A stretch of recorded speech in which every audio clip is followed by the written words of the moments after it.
From the I-24 News Studios in Times Square in New York, this is Crossroads with Tal Heinrich.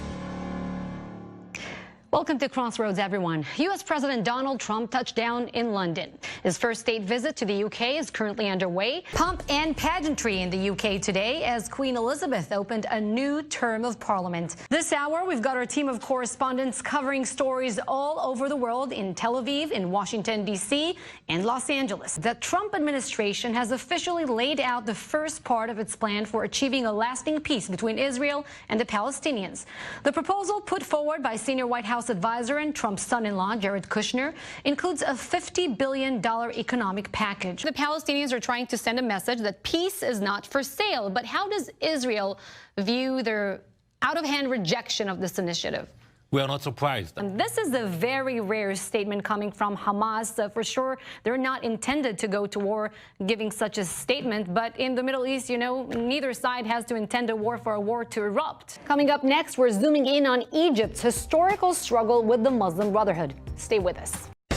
Tune in to the Investigative Journal for a fascinating conversation with exiled Iranian journalist and activist Masih Ali-Najad. My hair was like a hostage in the hands of Iranian government. We are talking about one of the most visible symbols of gender apartheid. She sits down with me to reveal her courageous struggle against being forced to wear the hijab. They only see like a prostitute if you protest against compulsory hijab.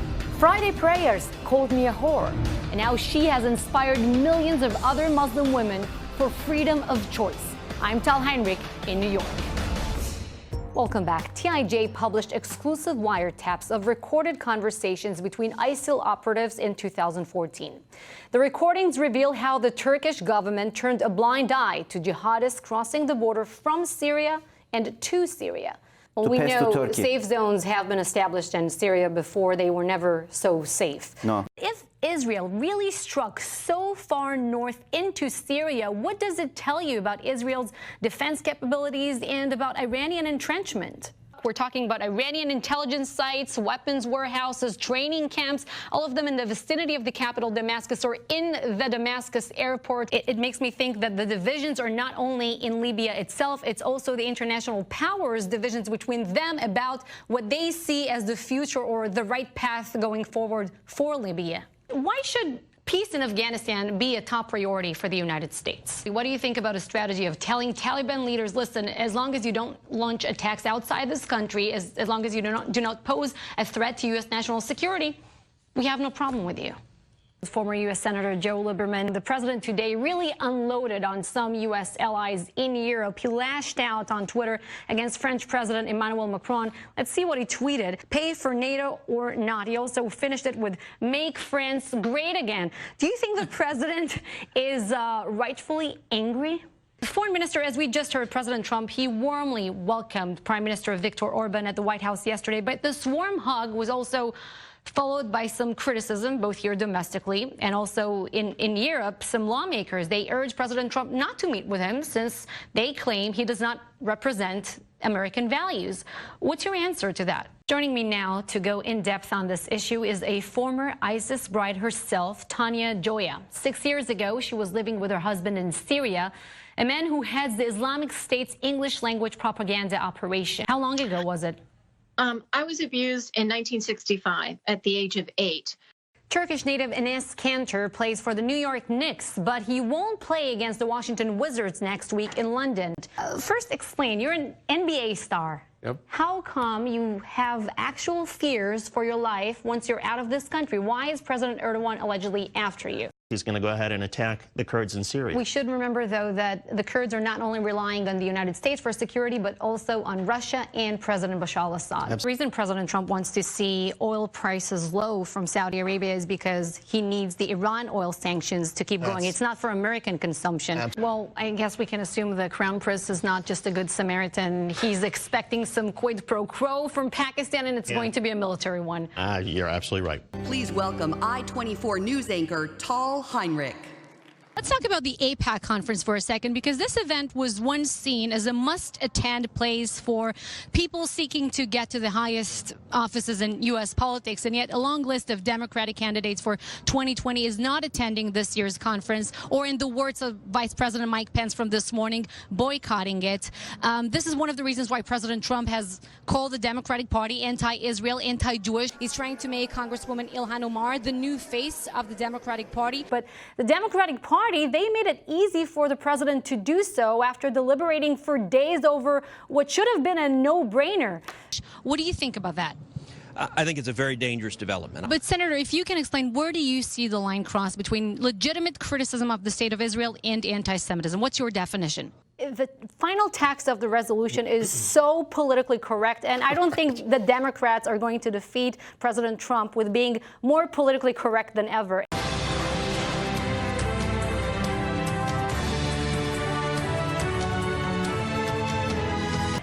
Everyone, and welcome to this new hour of our special Israel election coverage here on I-24 News. I'm Tal Heinrich. Thank you for joining us. The final election results are still trickling in, and the mood, well, it is tense.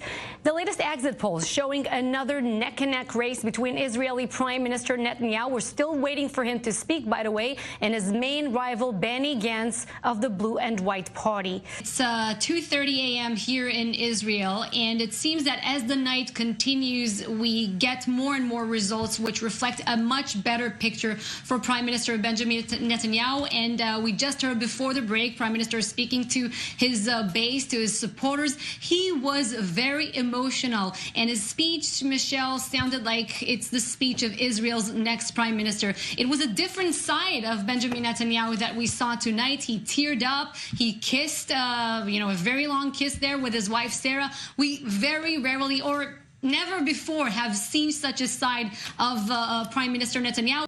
Israel's left and right are certainly split over security concerns, but differences over economic policy are nothing like here in the U.S. In Israel, you'll find figures who back workers' unions and fight to regulate big businesses on both sides of the political spectrum. Not so in the U.S., where the economic debate often concentrates around capitalism versus socialism. Israel barely has what Americans would call libertarians or staunch capitalists, and speaking against the welfare state would put off a lot of Israeli voters. Medicare for all, Green New Deal, is it or is it not socialism? Illegal immigration, providing migrants health care coverage, ending private health care, reparations for slavery. I think the United States will flourish like Venezuela is flourishing. Is that what the founding fathers had in mind? When you're talking to people there in Caracas, what are they hoping to see happening next? Do they wish to see a U.S. military intervention, for example? But in the meantime, Russia is holding its own troops, even its own military planes in Venezuela. What's their strategy? Can Russia prevent a regime change, or did they already prevent one? Welcome back. It's debate night in America. You just heard Mitch McConnell calling the Mueller investigation case closed. When is it really going to be the time to move on? The president is giving the attorney general sweeping powers in his investigation into the origins of the Russia probe. So we see John Brennan and James Comey pointing fingers at each other. Does it mean they're really concerned about what this investigation will find? So James Comey, he justifies the FBI's actions in 2016 as lawful actions. He claims that the FBI wasn't spying on the Trump campaign, but rather investigating. Is he whitewashing this? Trump's former lawyer, John Dowd, he did ask for a heads up from Flynn's attorney. But there's no way to turn it around. This voicemail message has undergone some selective editing. How significant, how striking is the difference between the edited version and the original one in your view? Despite numerous refusals, special counsel Robert Mueller will testify on Capitol Hill. And having Mueller testify, that keeps the impeachment narrative alive. They're worried that it's going to backfire on them, and that's a good worry. Okay, but in order to impeach, you have to convince the American public that there are grounds for impeachment, no? Correct. Were you surprised? I'm sorry, I can't help but... Maybe Eli wants to go pick up his daughter and bring her a part of the shot. Would that help? We would love to hear what she thinks about Bernie Sanders running for presidency in 2020. Maybe that's her reaction, in fact. Eli, is she near you?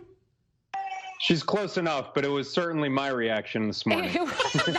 Tal, I know how much you enjoy avocado toast. It's going to make that a lot more expensive for you, too. what, like $20 in New York? That's the price right now. Absolutely. Whoa. Something just exploded we in had the a bulb studio. that just bulb blew or in the studio. All right. Apologies for that. I just want to ask you really briefly, Professor, if we ever get there, how do you decide who to compensate and where does it stop? I mean, what about Native Americans, for example? If you had to advise President Trump, let's say, just ahead of the second summit, what would you tell him? Oh, my gosh. I would be, don't go. The United States has released images they say show Iran is behind attacks on 2 oil tankers in the Gulf of Oman. The strikes happened as Japan's Prime Minister Shinzo Abe visited Iran. Like President Trump is still hoping that the Iranian regime will give him the call, but is it likely to happen? The Iranian government, China, is trying to use the good old tricks, right, of trying to shift the public focus in Iran from the economic situation to the shared enemy of everyone, which is the United States. This is the building to my right that you can look at right now. Mohammad Javad Zarif, the Iranian foreign minister, has just left the building. He delivered a speech over there and held a conversation. And on the other side of the street, as you can see, a couple of dozens of people with the mascots of President Hassan Rouhani as well as Ayatollah Ali Khamenei are chanting change, change, change, regime change in Iran. 40,000 people, Ami, and they're loud and they're happy. It's a beautiful day to be celebrating Israel here on 5th Avenue. Actually, it's not such a beautiful day as you can see. It's pretty gloomy.